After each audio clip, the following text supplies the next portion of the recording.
Take it away. Thank you. Good morning and welcome to TVC Breakfast, the trending nouns section. Today, we're going to begin with some political matters. At this time, the governor of Rivers State, Fubara, has relieved commissioners and other public officers affected by the recent Supreme Court judgment of their appointment. He mentioned this while speaking with his cabinet members on the significance of the Independence Day celebration, appreciating the milestone in the country's history and the support of President Bola Tinubu in building a peaceful and prosperous nation. Recall that in February this year, the Supreme Court ordered that the Martins Amewele-led faction of the Rivers State House of Assembly and other members to resume sitting following a leadership tussle between Fubara and Nyesom Wike, the minister of the FCT at the time. As usual, you Nigerians weighed in, and this is what you had to say, as I tell you, some tweets on the matter. AJ Daniel says, power is shifting fast in Rivers State. Fubara is clearly drawing new lines. The political reset has officially begun.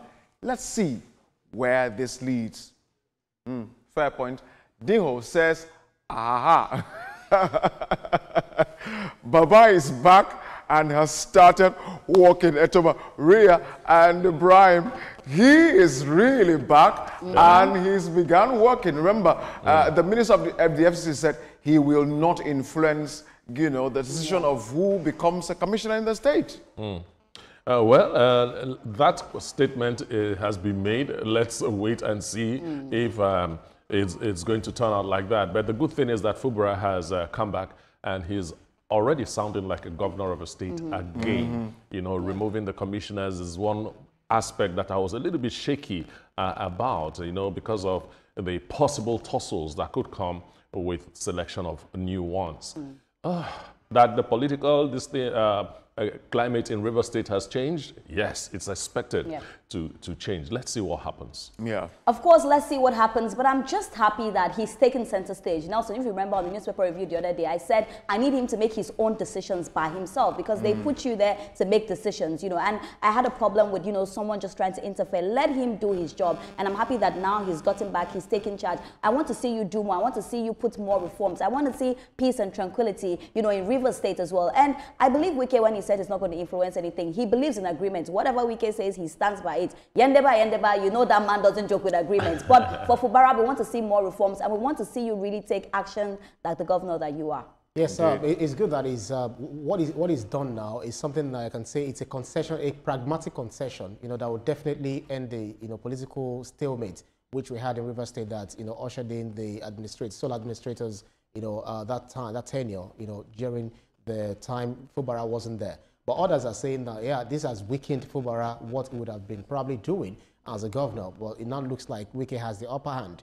Whoever has the upper hand, what we need to see in River State is good governance. At the end of the day, is peace and tranquility, and the fact that you're able to render good governance for the people of River State. Well, it's okay. We'll see a representation of the commissioners that he wants them to work within, for the time being, while he's still being in office. It's good that River State has had a semblance of peace, as we see. Indeed. And that's what we really want to see, so that development can fully take course in River State. Thanks, guys. Let's move on to our next story this morning. Former presidential candidate Peter Obi has condemned the demolition of buildings said to be illegal at the trade fair complex located in Ojo.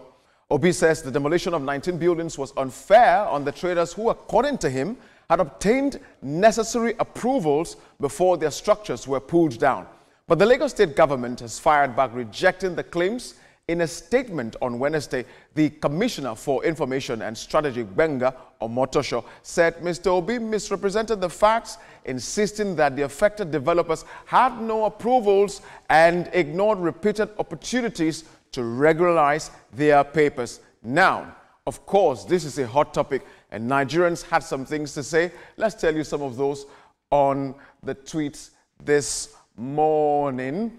David Ofo, I don't have issues with you visiting, but the proper channel would have been to find out from the authorities why the place was demolished so that you can be more informed on the situation while visiting the place. Absolutely agree, my brother. You began the journey from the back. But Honorable Kunle, he's saying, go back and build it now. I won't say the other one. But guys, what do you think about this one right here? I think Daniel made a very salient point. Because we saw this some time ago in another area. Then Obi was alleging that, you know, a building owned by, I think, a family relative was also pulled up. Before he comes to social media to create this kind of uproar, he should be better informed. Well, Obi will always tell you that he's a trader. You know, so him empathizing with other traders is not too far away from reality or good situations as far as he's concerned. My concern is where did he get the information that that documentation was done completely and correctly? And if documentation was not done correctly, why did the Lagos state government allow the buildings to be erected in the first place? So there are so many questions. Yes, he's supposed to have done some investigations, get facts before going on air with it. A lot of questions should, you know, be asked. He's always talking about go and verify, go and verify. So I'm hoping that you would verify, you know, before you come out and say something. And then, Nelson, remember when we were talking about Computer Village, when they said they wanted to take it to another place, and everybody was talking that, oh, why are they saying that and all of that?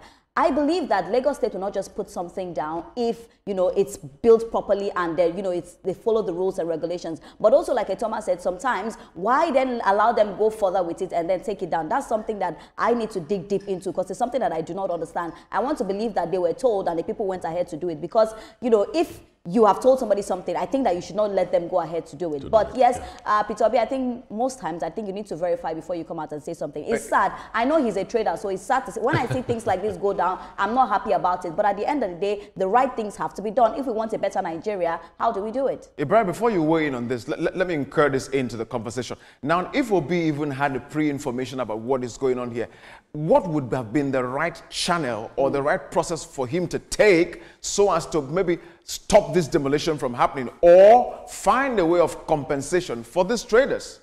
Well, the best way to do, if you are aggrieved about certain thing, is to, you know, lead these people to the judges, to the court. You know, saying that probably you obtain an ex parte injunction against the Lagos State government to stop action on this demolition. That's what I feel anyone can do in a democratic setting. But one thing is that Obi had been one to stop politicizing, you know, issues of this, you know, magnitude. You know, whenever we have disasters in the north, we have challenges in the south. It speaks, it talks. Sometimes when I read some stories, some things have happened, I want to go to Obi's tweet to hear what Obi is going to say. But when things happen in the southeast, especially the IPOP killing and all of that, you see Obi go silent. He won't even say anything about that. Is it that he doesn't really care about what is happening to his own people in his own state, in his own region, but he's always the first to talk when it comes to issues happening in other states, in other regions? Because he's opposition. I do not at understand. The end of the day. No. When you are in opposition, you say things that affect people across the nation, not selective reactions to, you know, issues that are happening in Nigeria. This is what I'm saying. Always get your facts right. The Lagos State government is in charge of, you know, whatever happens in the state, and then they are acting according to them based on the legal provisions that they have, based on the act that is given to them. So if these people have erected structures illegally, of course, it has to go down. And I think, Ibrahim, quickly, I think we need to look into the fact that we should not allow them even put this building up to a state before we bring it down. I think that's something we also need to look at. So, and play devil's advocate. If we talk like this, we need to talk like this, because it's not easy to as well, you know, for people to see their buildings just go down like that. For me, I think beyond just coming on social media to say some of the things Peter Obi says, he should understand that he has risen to that level where he can assert himself into certain areas for proper discussions to help people, you know, in one time or the other. But I think we've done justice. Thank you, guys. Let's move down to another story this morning. This time around in Kwara State, a matter on insecurity. The wave of insecurity in Kwara State has continued to raise concerns in the state. In response, the Kwara State Governor, Abdulrazaq, has said his administration would fight insecurity with resources at its disposal. I like how that governor is talking on this matter, because that's what it should be. He has reaffirmed his administration's commitment to protecting lives and property across the state. The governor said nowhere in Kwara would be safe for criminals, including kidnappers. He spoke after a Security Council meeting on Tuesday night. The latest development comes amid heightened concerns, particularly after the Okeoda killings, which have sparked calls for tougher measures to secure communities along the state's borders. Absolutely. Let's see what you had to say about this matter right here. King of Ilorin says this is sad. The governor must urgently take decisive and necessary measures to end insecurity in the state, ensuring safety, peace, and protection for all citizens without delay. I absolutely agree with you, King of Ilorin, right there. And finally on this, Physique is saying what is happening in Kwara is seriously underreported. You need to be here to understand what is really happening. It's really sad and heartbreaking. Kwara is bleeding. Etoma, Ria, yes, and Ibrahim, we cannot continue to see any part of this country bleeding under the knives of insecurity. Yes, and the recent killing was particularly brutal and very insensitive. There was no reason for that kind of violence to happen anywhere. And if you were the governor of Kwara State, you will sound exactly as Abdulrazaq, Mr. Governor of Kwara State, is sounding right now. My hope is that it is not just talk. Let's see boots on the ground. Let's see serious investigations going on and the perpetrators of this violence apprehended and made public. It's so sad, and we're tired of just waking up and hearing these people have died, these people have died. It's really, really brutal. And looking at it, we say it casually, but at the end of the day, these people are brothers, sisters, uncles, fathers. People have lost, you know, their close ones. And when you lose someone, Nelson, it's such a bitter pain. It's not even easy, you know, to pass through that. I'm happy that the governor is saying this, but Mr. Governor, you know, sometimes we hear a lot of talk. We want to see actions. You know, let's see actions being put into place. We're celebrating Nigeria at 65. Insecurity is things that we really need to look at, because if your citizens are not secure, then how can you even make them comfortable if they're even afraid of their lives? Yeah, so what is happening in Kwara State is not even a religious crisis. It's not even, you know, some of this, but what we see there is criminality, you know, armed banditry because of people being kidnapped, ransoms being asked, and all of that. So it is a very, very bad thing that we're seeing happening in Kwara State, precisely in the Felodun, you know, local government area, because these are places that, you know, we used to enjoy peace, tranquility. So I guess some of the bandits, terrorists that are being chased from up north, you know, now coming to, you know, Kwara because of the proximity to the north, you know, is a north central. So something has to be done very quickly. It's good to hear that the defense headquarters are saying they are relocating certain bases to that area so that they can, you know, face them off front. But we need actions. Indeed. Actions. Yeah, more actions. And Ibrahim, if I get you correctly, if Felodun in Nigeria means peace is sweet, right? That's what it means. So how can this kind of thing be happening in a place that even has that kind of name? Means love is sweet. We need to love one another. You know, Nelson, when I hear about insecurity, it really breaks my heart, because it can be anybody that will lose anyone. So I think it's something we need to fight head on. Indeed, indeed. Thank you very much. Let's now get to the deal.